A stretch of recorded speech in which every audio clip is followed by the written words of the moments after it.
5 easy and fun hacks for short hair. Starting with headbands. These are the best and quickest tool to instantly change up your look, whether it's something fun and colorful or a bit elegant and princessy, or you can go for something subtle but braided to increase the volume of the hair. Hack number 2, if you want to get your hair out of your face, then go for these big clips. I really like the pro version because it almost like wearing jewelry on your head.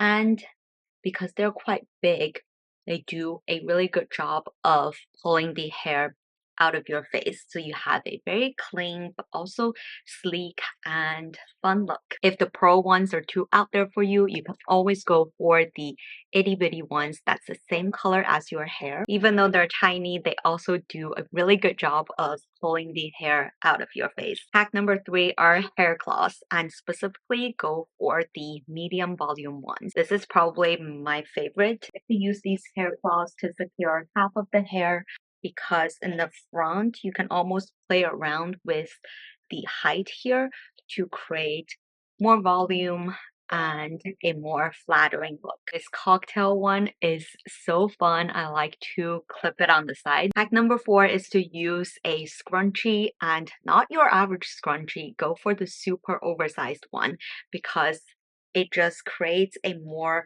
exaggerated look for your short hair. Voila! And I also like to leave a little bit of hair on the side to help frame the face. The last hack is simply do a couple braids on the side, again to pull the hair out of the face, but it also adds a bit more fun to the hairstyle. And the best part is whenever I sleep overnight in this hairstyle, I get curly hair the next day. Share your favorite hack for short hair in the comments below.